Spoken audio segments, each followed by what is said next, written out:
there. Today I wanted to read you a few stories about giraffes. The first one is called Giraffes Can't Dance. This book is written by Giles Andre and Guy Parker Rees.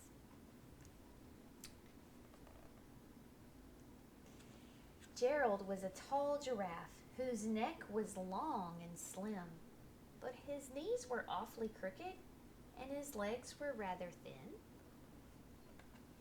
He was very good at standing still and munching shoots off trees, but when he tried to run around, he buckled at the knees. Now, every year in Africa, they hold a jungle dance where every single animal turns up to skip and prance. And this year, when the day arrived, poor Gerald felt so sad because when it came to dancing, he was really very bad.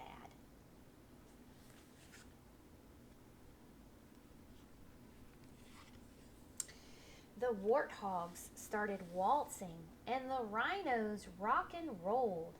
The lions danced a tango that was elegant and bold.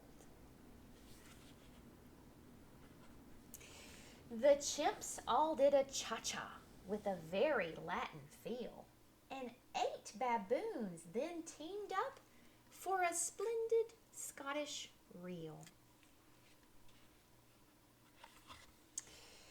Gerald swallowed bravely as he walked toward the floor, but the lions saw him coming and they soon began to roar. "Hey, look at clumsy Gerald," the animals all sneered. "Giraffes can't dance, you silly fool. Oh, Gerald, you're so weird."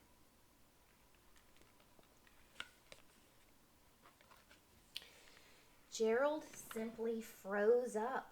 He was rooted to the spot. "They're right," he thought. "I'm useless. Oh, I feel like such a clot." So he crept off from the dance floor and he started walking home. He'd never felt so sad before. So sad and so alone.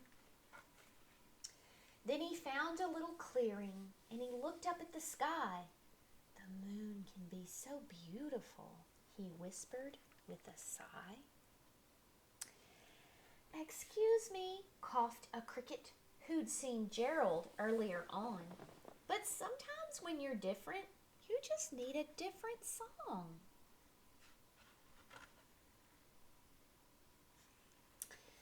Listen to the swaying grass and listen to the trees.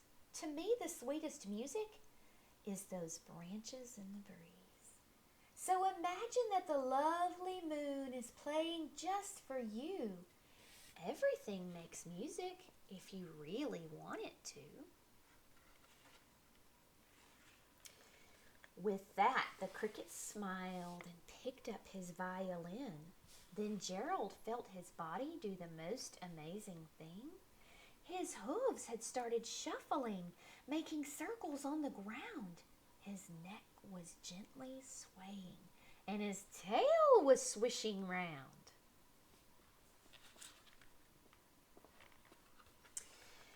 He threw his legs out sideways, and he swung them everywhere. Then he did a backward somersault and leapt up in the air. Gerald felt so wonderful, his mouth was open wide. "I'm dancing, yes, I'm dancing, I am dancing," Gerald cried. Then one by one, each animal who'd been there at the dance arrived while Gerald boogied on and watched him quite entranced. They shouted, "It's a miracle! We must be in a dream. Gerald's the best dancer that we've ever seen." "How did you learn to dance like that? Please, Gerald, tell us how." But Gerald simply twirled around and finished with a bow. Then he raised his head and looked up at the moon stars above. We all can dance, he said, when we find music that we love.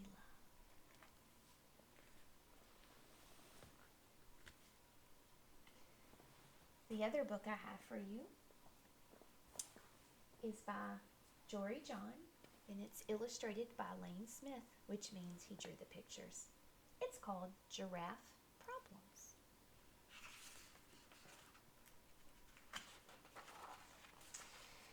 I feel bad about my neck. I do.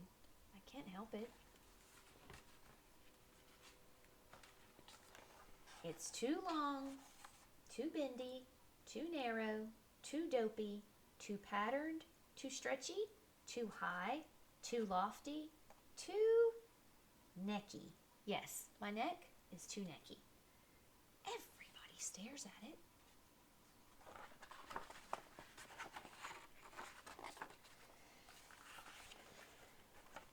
This guy, that guy, him, her, them, whatever that is, her again.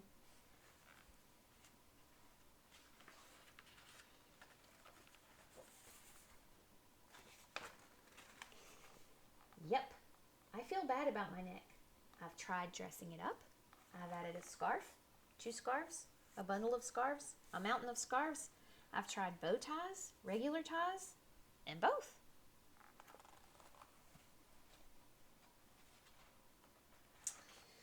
I've tried hiding it away.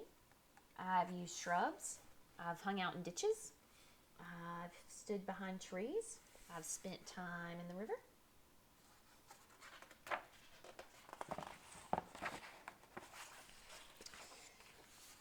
Other animals have necks that just work.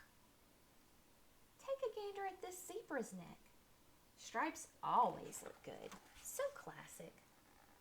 Or gaze upon this elephant's neck, strong and powerful, yet graceful. Stop talking about me. Quit staring at me.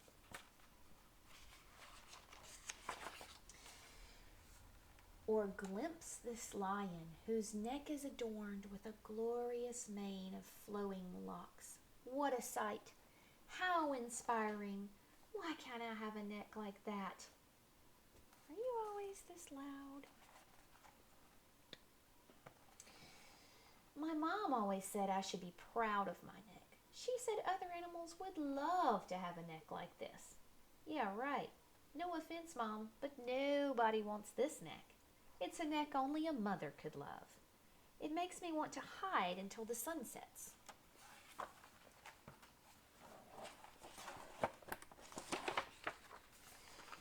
Sheesh. Good evening.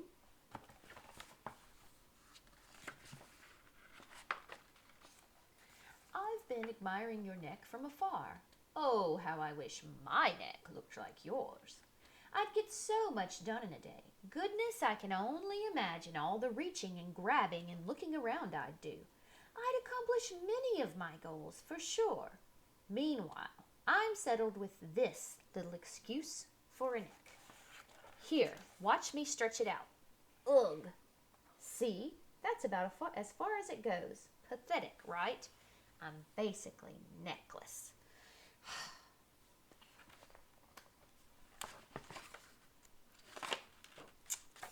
You feel bad about your neck, too? Yep. Huh. I'm Cyrus, by the way. I'm Edward. It's lovely to meet you, Cyrus. Can I tell you something else, Edward? Of course, Cyrus.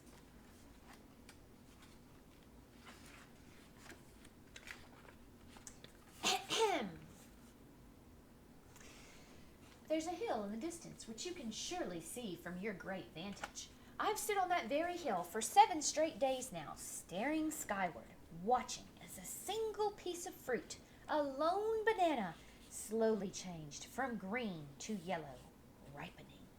I've endured windy nights and unseasonably brisk mornings with very little sleep as I waited and waited, hoping against hope that the fruit would drop before me so I could sample its sweetness and nourish myself in the process.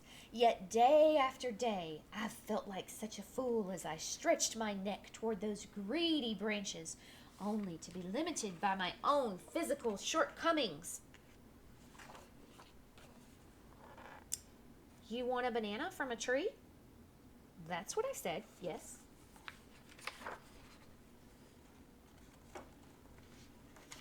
Whoop. Plunk.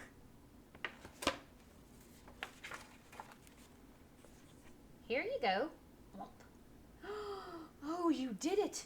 You made it look so easy. Munch, munch, munch, munch. Delectable.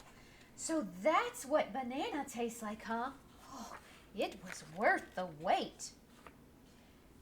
Edward, face it, your neck is impressive. It allows you to do amazing things. For instance, you just solved my week-long banana dilemma in 10 seconds. Well, thank you, Cyrus. I think you have a swell neck, too. It's elegant and dignified, and it works well with your shell. That means a great deal to me, Edward. Say, do you like bow ties, Cyrus? I'm not sure, Edward. I've had very little experience with them. You look wonderful, Cyrus, as do you, Edward.